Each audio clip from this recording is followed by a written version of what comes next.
नमस्कार, स्वागत है आप सभी का। मैं हूं प्रीति सिंह। इस वक्त की अहम खबरों के साथ बुलेटिन की शुरुआत करेंगे, लेकिन उससे पहले बात कोविड महामारी से बचाव की। कोरोना महामारी के खिलाफ पूरा देश एकजुट होकर लड़ रहा है। आप भी हमारे साथ सुरक्षा और बचाव के एहतियाती उपायों का संकल्प लें। अपना मास्क अच्छी तरह से पहनें, 2 गज की दूरी का पालन करें, सुरक्षित दूरी बनाए रखें, साथ ही हाथों को बार बार धोएं।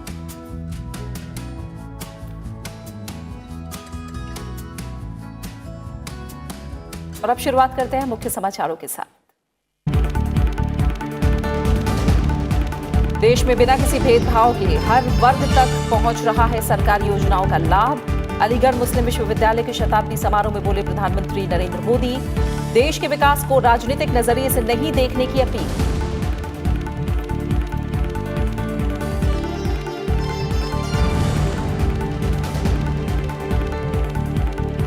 युवाओं को अवसर मुहैया कराने के लिए देश में बीते 6 साल में विज्ञान और तकनीक के इस्तेमाल का हुआ विस्तार। भारतीय अंतर्राष्ट्रीय विज्ञान महोत्सव के उद्घाटन सत्र में प्रधानमंत्री नरेंद्र मोदी का संबोधन। कहा, हर वर्ग और हर गांव तक विश्व स्तरीय शिक्षा, स्वास्थ्य, कनेक्टिविटी पहुंचाने का सरकार का लक्ष्य।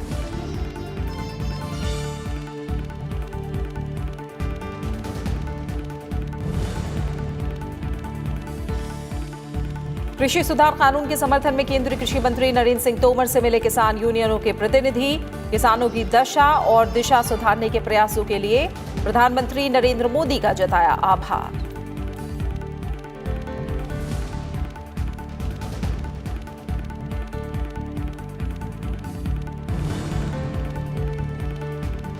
जम्मू कश्मीर जिला विकास परिषद चुनाव के अब तक घोषित नतीजों और रुझानों में बीजेपी को 70 से ज्यादा सीटें, 100 के करीब पहुंचा गुपकार गठबंधन। कड़ी सुरक्षा के बीच मतगणना जारी।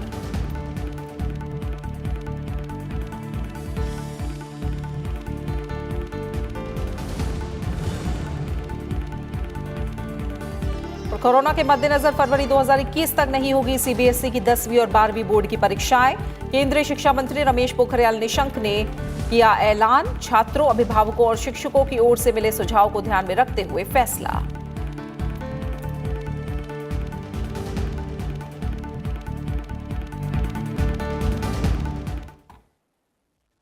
प्रधानमंत्री नरेंद्र मोदी ने आज भारतीय अंतर्राष्ट्रीय विज्ञान महोत्सव IISF 2020 का वीडियो कॉन्फ्रेंसिंग के माध्यम से उद्घाटन किया।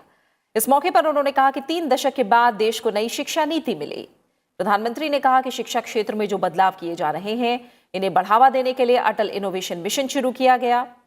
उन्होंने कहा कि बीते 6 साल में युवाओं को अवसरों से जोड़ने के लिए देश में साइंस और तकनीक के उपयोग का विस्तार किया गया है।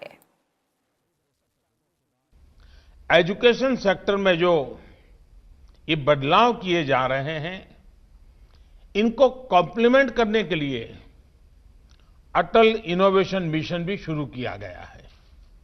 ये मिशन इंक्वायरी को, एंटरप्राइज को, इनोवेशन को एक प्रकार से सेलिब्रेट करता है। इसके तहत देश भर के अनेक स्कूलों में अटल टिंकरिंग लैब्स तैयार किए जा रहे हैं, जो इनोवेशन के नए प्लेग्राउंड सिद्ध हो रहे हैं। इन लैब से हमारे स्कूलों में साइंस से जुड़ा इंफ्रास्ट्रक्चर बेहतर हो रहा है। प्रधानमंत्री ने कहा कि डिजिटल तकनीक से सामान्य भारतीयों को ताकत मिली है। गांव में इंटरनेट यूजर की संख्या शहरों से ज्यादा है। गांव का गरीब किसान भी डिजिटल पेमेंट कर रहा है। प्रधानमंत्री ने कहा कि भारत ग्लोबल हाईटेक पावर के इवोल्यूशन और रेवोल्यूशन दोनों का सेंटर बन रहा है। आज गांव में इंटरनेट यूजर्स की संख्या शहरों से ज्यादा है। गांव का गरीब किसान भी डिजिटल पेमेंट कर रहा है। आज भारत की एक बड़ी आबादी स्मार्टफोन आधारित ऐप से जुड़ चुकी है।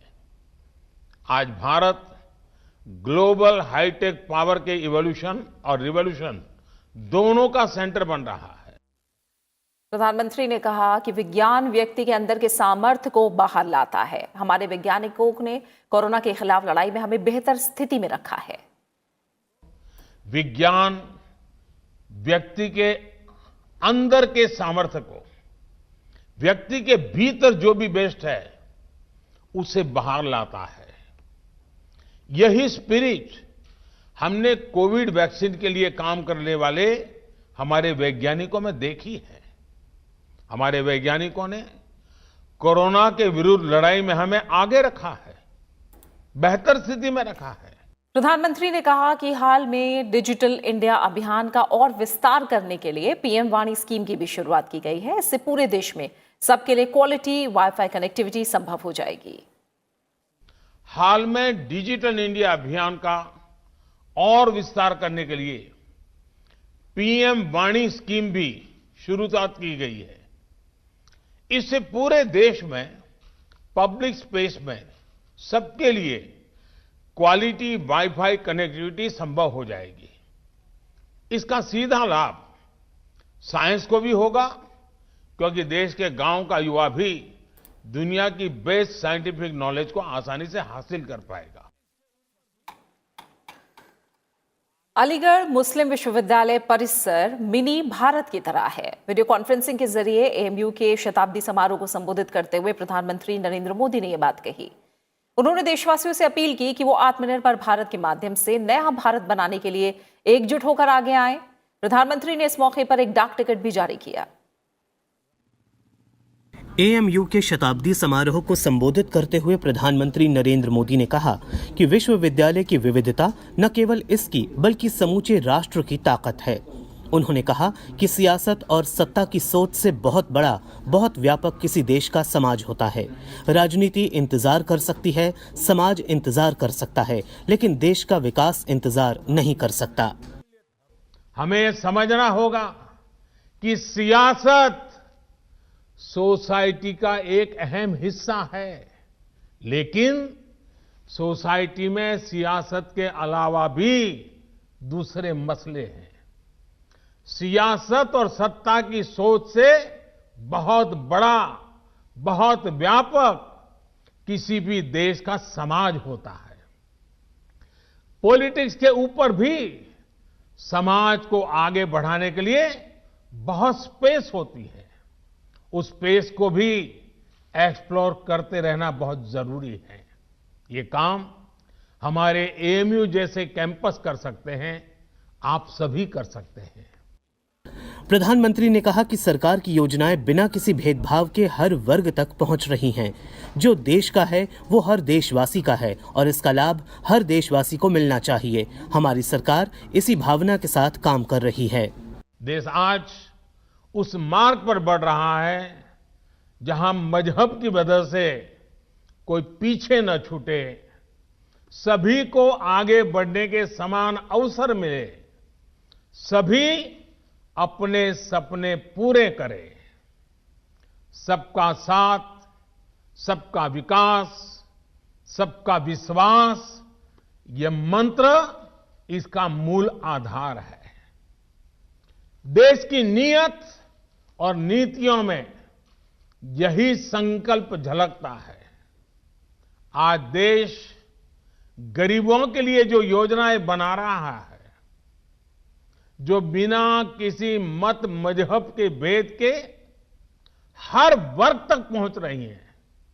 प्रधानमंत्री ने कहा कि मुस्लिम बालिकाओं की बीच में स्कूल छोड़ने की दर 70% से अधिक थी और ये स्थिति 70 वर्षों तक बनी रही। उन्होंने कहा कि सरकार ने स्वच्छ भारत अभियान शुरू किया और गांव और बालिका विद्यालयों में शौचालय बनवाए। इससे अब बीच में पढ़ाई छोड़ने वाली बालिकाओं की दर कम होकर लगभग 30% रह गई है। पहले मुस्लिम बेटियों का जो स्कूल ड्रॉप आउट रेट 70% से ज्यादा था, वो अब घटकर करीब करीब 30% रह गया है। पहले लाखों मुस्लिम बेटियां शौचालय की कमी की वजह से पढ़ाई छोड़ देती थी। अब हालात बदल रहे हैं। मुस्लिम बेटियों का ड्रॉप रेट कम से कम हो, इसके लिए केंद्र सरकार निरंतर प्रयास कर रही है। एएमयू में अब फीमेल स्टूडेंट्स की संख्या बढ़कर 35% हो गई है। मैं आप सबको बधाई देना चाहूंगा। मुस्लिम बेटियों की शिक्षा पर, उनके सशक्तिकरण पर सरकार का बहुत ध्यान है। पिछले 6 साल में सरकार द्वारा करीब करीब 1 करोड़ मुस्लिम बेटियों को स्कॉलरशिप दी गई है। प्रधानमंत्री ने कहा कि अलीगढ़ मुस्लिम विश्वविद्यालय ने कोरोना संकट के दौरान समाज की कई प्रकार से सहायता की। उन्होंने कहा कि एएमयू कैंपस में एक भारत श्रेष्ठ भारत की भावना को मजबूत करने के लिए मिलकर काम करना है। प्रधानमंत्री ने इस मौके पर एक डाक टिकट भी जारी किया। शिक्षा मंत्री रमेश पोखरियाल निशंक भी इस कार्यक्रम में वीडियो कॉन्फ्रेंस के माध्यम से शामिल हुए। Bureau report, Rajya Sabha TV. प्रधानमंत्री नरेंद्र मोदी ने भारत में तेंदुओं की संख्या बढ़ने पर प्रसन्नता व्यक्त की है। ट्वीट संदेश में प्रधानमंत्री नरेंद्र मोदी ने जीव संरक्षण के लिए कार्यरत सभी लोगों को बधाई दी है। उन्होंने तेंदुओं की संख्या में बढ़ोतरी को बहुत ही अच्छी खबर बताया। प्रधानमंत्री ने लिखा कि शेरों और बाघों के बाद अब तेंदुओं की संख्या बढ़ी है। जीव संरक्षण के लिए कार्यरत सभी लोगों को बधाइयां।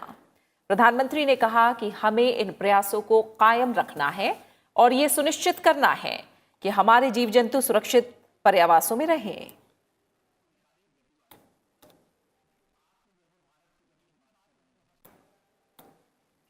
प्रधानमंत्री नरेंद्र मोदी ने अमेरिका के शीर्ष सम्मान लीजन ऑफ मेरिट से नवाजे जाने पर अमेरिकी राष्ट्रपति डोनाल्ड ट्रंप का आभार जताया है। प्रधानमंत्री ने कहा कि यह सम्मान भारत और अमेरिका के बीच बेहतर होते द्विपक्षीय संबंधों का प्रमाण और दोनों देशों के लोगों के प्रयास को मान्यता है। प्रधानमंत्री ने भारत अमेरिका संबंधों को और मजबूत करने के लिए दोनों देशों में अन्य हितधारकों के साथ काम करते रहने की सरकार की प्रतिबद्धता को भी दोहराया। प्रधानमंत्री ने कहा कि 21वीं सदी में अभूतपूर्व चुनौतियों और अवसर दोनों ही हैं। उन्होंने कहा कि संपूर्ण मानवता के लिए वैश्विक नेतृत्व प्रदान करने में भारत अमेरिका संबंध अपने लोगों की अनोखी मजबूती की क्षमता का लाभ उठा सकते हैं।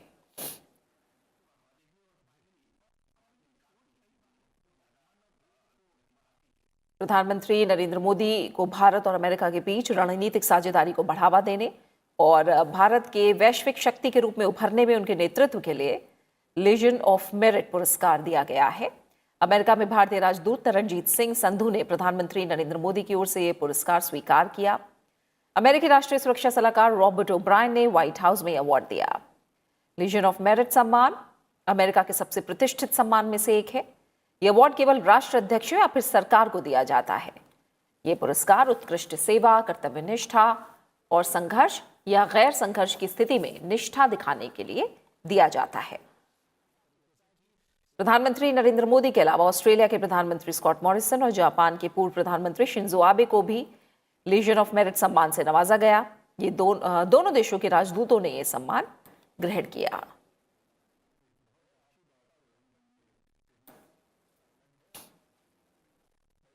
केंद्रीय कृषि मंत्री नरेंद्र सिंह तोमर की किसान संघर्ष समिति और भारतीय किसान यूनियन के नेताओं के साथ कृषि भवन में बैठक की है। बैठक के बाद कृषि मंत्री नरेंद्र सिंह तोमर ने बताया कि आज किसान संघर्ष समिति, गौतम बुद्ध नगर उत्तर प्रदेश और इंडियन किसान यूनियन दिल्ली के प्रतिनिधियों ने नए कृषि सुधार बिलों के समर्थन में ज्ञापन दिया और प्रधानमंत्री नरेंद्र मोदी को इसके लिए आभार भी जताया। प्रतिनिधियों ने कहा कि मोदी सरकार द्वारा लाए गए नए कृषि कानून किसानों के हित में हैं और ये कानून किसानों की दशा और दिशा को सुधारने वाले हैं। इन तीनों कानूनों को वापस नहीं लिया जाना चाहिए।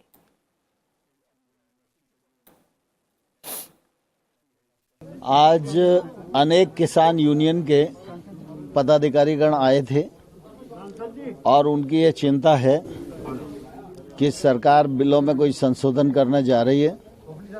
उन्होंने कहा कि ये बिल किसानों की दृष्टि से बहुत कारगर हैं, किसानों के लिए फायदे में हैं और बिल में किसी भी प्रकार का परिवर्तन नहीं किया जाना चाहिए। ये मांग करने के लिए वो आए थे। उन्होंने अपनी बात भी की, उनके मन में जो भ्रांति थी और बाकी जो समस्याएं थी उन पर भी चर्चा हुई। मैं मंत्रालय की ओर से इन सभी किसान यूनियनों का आभार प्रकट करता हूं जो बिल के समर्थन में दिल्ली आए। हमारी ये बात हुई, जो 3 बिल उन्होंने पास करे हैं वो जरूरी होने चाहिए, किसानों के हित में है। दूसरी हमारी जो एसएसपी जो है वो जारी रहनी चाहिए, संशोधन नहीं, उसमें संशोधन नहीं होना चाहिए। कृषि मंत्री नरेंद्र सिंह तोमर ने उम्मीद जताई कि सरकार की ओर से बातचीत की पेशकश का आंदोलन कर रहे किसान संगठनों की ओर से सकारात्मक जवाब आएगा। उन्होंने कहा कि सरकार सभी मुद्दों पर बातचीत के लिए तैयार है। मुझे आशा है कि जल्दी उनका विचार विमर्श पूरा होगा और वो आएंगे और चर्चा करेंगे और हम लोग समाधान निकालने में सफल होंगे। खबरें जारी है, लौट रहे हैं एक छोटे से ब्रेक के बाद।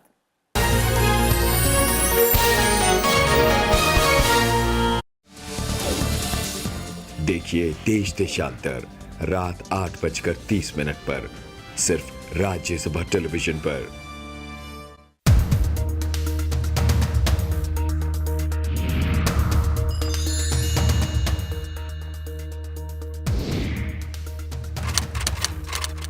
संविधान के अनुच्छेद 2 के तहत संसद नए राज्यों की स्थापना के लिए कानून बना सकती है। वहीं अनुच्छेद 3 उपयुक्त कानून के तहत नए राज्यों के निर्माण, मौजूदा राज्यों के क्षेत्रों, सीमाओं या नामों में परिवर्तन करने का अधिकार देता है।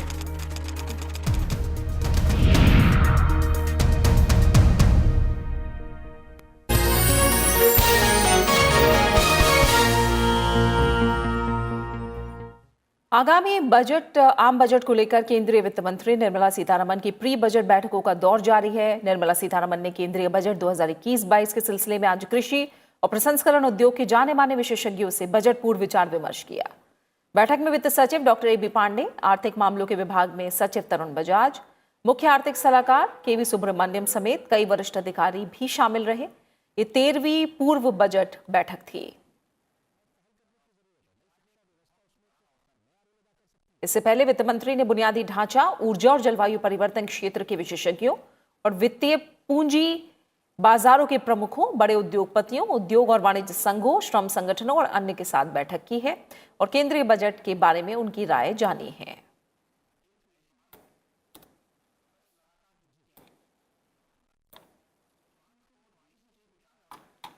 केंद्रीय शिक्षा मंत्री रमेश पोखरियाल निशंक ने कहा है कि फरवरी 2021 तक सीबीएसई बोर्ड की परीक्षा नहीं होगी। आज लाइव वेबिनार के जरिए शिक्षकों के साथ बातचीत के दौरान उन्होंने ये बात कही। शिक्षा मंत्री ने कहा कि बोर्ड की परीक्षा जनवरी में नहीं हो पाएंगी, लेकिन फरवरी के बाद परीक्षा कब कर पाएंगे इस बारे में विचार किया जाएगा। शिक्षकों की तरफ से 10वीं और 12वीं की बोर्ड परीक्षाओं के बारे में पूछे गए सवाल के जवाब में उन्होंने ये बात कही। शिक्षा मंत्री ने कहा कि सरकार छात्रों के हित में है और कोविड-19 को छात्रों को प्रभावित नहीं करने दे सकते हैं। नई शिक्षा नीति पर केंद्रीय मंत्री रमेश पोखरियाल निशंक ने कहा कि पूरा देश नई शिक्षा नीति को लेकर उत्साहित है। जो निचोड़ आया उस नई शिक्षा नीति का वो आज पूरी दुनिया में उसकी खूबसूरती और उसकी खुशबू फैल रही है। मुझे ये कहते हुए हर्ष होता है कि पूरे देश ने उसको उत्सव के रूप में मनाया है और नई शिक्षा नीति आने के बाद लोगों में बहुत उमंग और उत्साह है। लोगों को लगता है नहीं, अब देश बहुत तेजी से प्रगति करेगा। जम्मू कश्मीर में 8 चरणों की वोटिंग के बाद आज डीडीसी यानी जिला विकास परिषद के चुनाव की मतगणना जारी है। 280 सीटों के लिए जिला मुख्यालयों पर गिनती चल रही है। जम्मू में बीजेपी ने शानदार जीत दर्ज की है, वहीं 7 दलों के गुपकार गठबंधन को कश्मीर घाटी में कामयाबी मिली है। बीजेपी ने कश्मीर घाटी में पहली बार जीत दर्ज की है और बीजेपी के एजाज हुसैन ने श्रीनगर में होमो सीट पर और एजाज अहमद खान ने बांदीपोरा जिले में तुलैल सीट पर जीत दर्ज की है।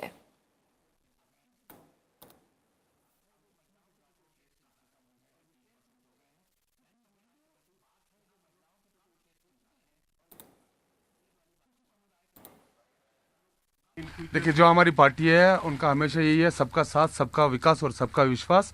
आज जिस प्रकार से यहाँ के लोगों ने हमें विश्वास करके भारतीय जनता पार्टी के कैंडिडेट को जिताया है, जिस प्रकार से हमारी जो सेंट्रल लीडरशिप थी यहाँ बार बार इनका प्रवास हुआ है, ये उन्हीं का नतीजा है। ये यहाँ की जो लोग हैं, हमारे जो प्राइम मिनिस्टर है, उनकी पॉपुलैरिटी के प्रति उनको विश्वास है और हमारी लीडरशिप को विश्वास है। घाटी में कमल खिला है और पूरी ताकत से हम यहाँ चुनाव लड़े। लोग डेवलपमेंट चाहते हैं। ये डिस्ट्रिक्ट डेवलपमेंट काउंसिल का चुनाव है और इस चुनाव के अंदर भारतीय जनता पार्टी जहाँ जम्मू में स्वीप कर रही है, घाटी में भी हम बहुत अच्छा मुकाबला कर रहे हैं।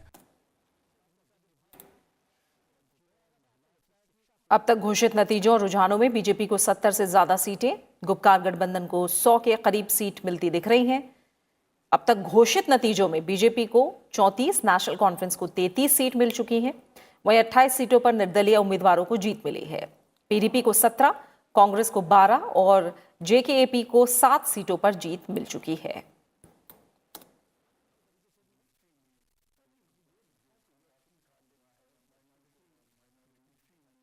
बात कोविड अपडेट की। भारत में कोरोना संक्रमित मरीजों के मामले 163 दिनों बाद 3 लाख से नीचे आ गए हैं। वर्तमान में संक्रमित मरीजों का आंकड़ा 2,92,000 के करीब पहुंच गया है। कोरोना संक्रमित मरीजों की संख्या अब तक के कुल मामलों की तुलना में 3% से भी कम हो गई है। रोजाना आने वाले नए मामले 20,000 से कम हैं, जो 173 दिनों के बाद सबसे निचले स्तर पर है। देश में कोरोना संक्रमण के सक्रिय मामलों में कमी आ रही है। दैनिक रिकवरी में इजाफा और नए मामलों में कमी आने की वजह से रोगियों की संख्या तेजी से घट रही है।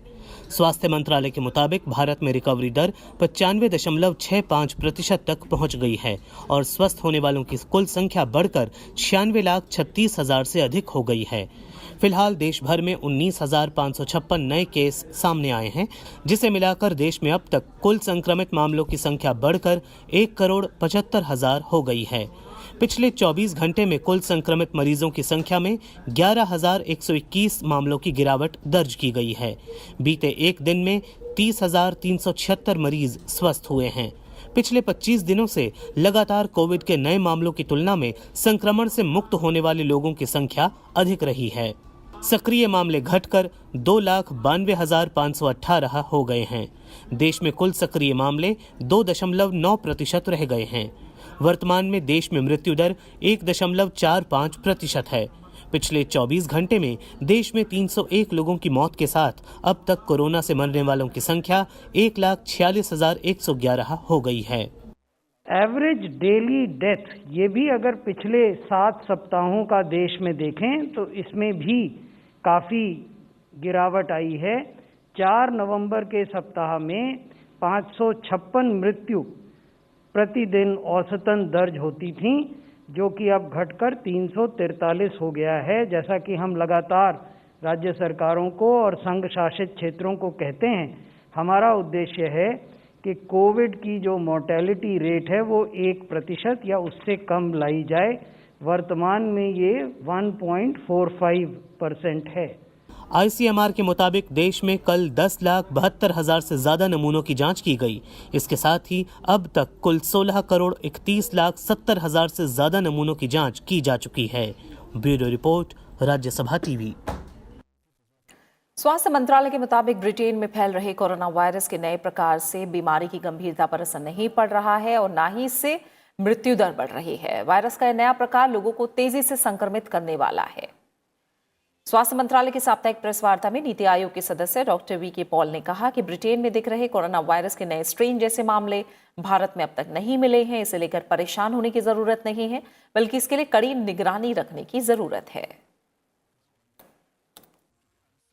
उससे एक चीज सामने आई है कि ये एक से दूसरे में जाने की जो इन्फेक्शियसनेस है या ट्रांसमिसिबिलिटी है, उसको एनहांस करता है ये बदलाव जो उसके स्वभाव में, उसकी बायोलॉजी में आ गया है। This mutation is not affecting severity of disease as we understand today. So the case fatality rate is not affected by this mutation. जहां तक भी हमारे पास डेटा अवेलेबल है, उसमें ऐसा सिग्नल, ऐसी म्यूटेशन हमने डिटेक्ट नहीं करी है। जो म्यूटेशंस डिटेक्ट करी हैं वो इनसिग्निफिकेंट हैं, उसका कोई महत्व आगे तक अभी तक हमने नहीं डिटेक्ट किया। कोरोना वायरस म्यूटेशन को लेकर डॉक्टर वी.के. पॉल ने कहा कि ट्रीटमेंट गाइडलाइंस में कोई बदलाव नहीं होगा। वायरस म्यूटेशन का वैक्सीन की क्षमता पर कोई असर नहीं पड़ेगा। उन्होंने कहा कि स्वास्थ्य मंत्रालय कोरोना वायरस म्यूटेशन को लेकर अलर्ट है।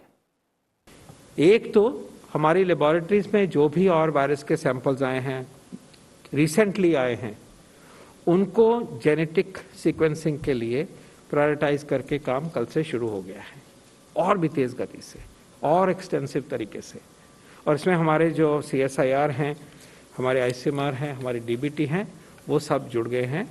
म्यूटेशन होने के बावजूद जो भी वैक्सीन अभी डेवलप हो रहे हैं, पर्टिकुलरली जो हमारे देश में डेवलप हो रहे हैं और जो बाहर जो विकसित हुए हैं, जितने भी हुए हैं लगभग, उनको अगर हम इस दृष्टि से देखें कि क्या इस म्यूटेशन से उनके ऊपर नेगेटिव प्रभाव पड़ेगा कि वो काम नहीं करेंगे, ऐसा नहीं है। ब्रिटेन में कोरोना का नया स्ट्रेन मिलने के मद्देनजर उड़ानों पर रोक के साथ ही केंद्रीय स्वास्थ्य मंत्रालय ने स्टैंडर्ड ऑपरेटिंग प्रोसीजर जारी किया है। इसके मुताबिक ब्रिटेन से आने वाले सभी यात्रियों का अनिवार्य रूप से एयरपोर्ट पर ही RT-PCR टेस्ट कराया जाएगा। जो यात्री पॉजिटिव पाए जाएंगे उन्हें अलग आइसोलेशन यूनिट में इंस्टीट्यूशनल क्वारंटीन किया जाएगा। पॉजिटिव आए लोगों के सैंपल को जीनोमिक सीक्वेंसिंग के लिए national institute of virology Pune भेजा जाएगा। पॉजिटिव व्यक्ति का इलाज मौजूदा प्रोटोकॉल के हिसाब से किया जाएगा। आरटीपीसीआर टेस्ट में जो यात्री नेगेटिव आएंगे उनके घर पर क्वारंटीन रहने की उन्हें सलाह दी गई है। संक्रमित लोगों के सभी कॉन्टैक्ट को भी इंस्टीट्यूशनल क्वारंटीन और टेस्ट किया जाएगा। 25 नवंबर से 8 दिसंबर के बीच जो भी यात्री ब्रिटेन से आए हैं उन्हें डिस्ट्रिक्ट सर्विलांस ऑफिसर संपर्क करेंगे और उन्हें अपने स्वास्थ्य को मॉनिटर करने और लक्षण पाए जाते हैं तो उनका आरटीपीसीआर टेस्ट किया जाएगा। वहीं 9 दिसंबर से 23 दिसंबर के बीच सभी अंतर्राष्ट्रीय यात्रियों की जानकारी राज्यों डिस्ट्रिक्ट सर्विलांस ऑफिसर के साथ शेयर की जाएगी, जिससे अगले 14 दिन तक वो लोगों को फॉलो कर सकें।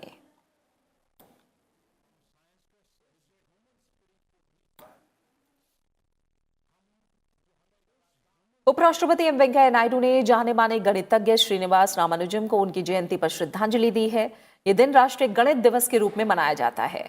उपराष्ट्रपति ने ट्वीट किया कि आज प्रख्यात गणितज्ञ श्रीनिवास रामानुजन की जन्म जयंती के अवसर पर उन्हें कृतित्व का वंदन करता हूं और गणित के क्षेत्र में अध्ययन और अनुसंधान करने वाले शिक्षकों, शोधकर्ताओं और विद्यार्थियों को शुभकामनाएं देता हूं।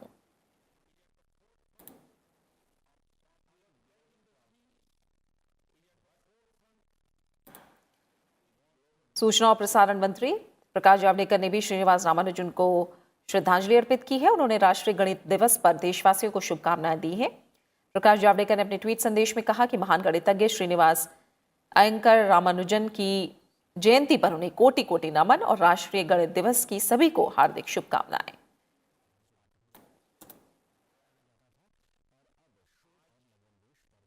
सरकार ने नेताजी सुभाष चंद्र बोस की 125वीं जयंती के उपलक्ष्य में एक उच्च स्तरीय समिति का गठन करने का निर्णय किया है। ये समिति 23 जनवरी 2021 से शुरू होने वाले स्मृति समारोह की गतिविधियों की देखरेख करेगी। ये समारोह 1 साल तक चलेंगे। केंद्रीय गृह मंत्री अमित शाह इस उच्च स्तरीय समिति की अध्यक्षता करेंगे। समिति के सदस्यों में विशेषज्ञ, इतिहासकार, लेखक, नेताजी सुभाष चंद्र बोस के परिवार के सदस्य और साथ ही आजाद हिंद फौज से जुड़े प्रतिष्ठित व्यक्ति शामिल होंगे। ये समिति दिल्ली, कोलकाता, नेताजी और आजाद हिंद फौज से जुड़े देश के भीतर और बाहर के स्थलों पर होने वाली गतिविधियों की देखरेख करेगी। भारत के स्वतंत्रता संग्राम में नेताजी सुभाष चंद्र बोस के महान योगदान के लिए इस वर्ष को श्रद्धांजलि वर्ष के रूप में आयोजित किया जा रहा है। प्रधानमंत्री नरेंद्र मोदी ने देशवासियों से इस आयोजन में बढ़ चढ़कर भाग लेने का आह्वान किया है।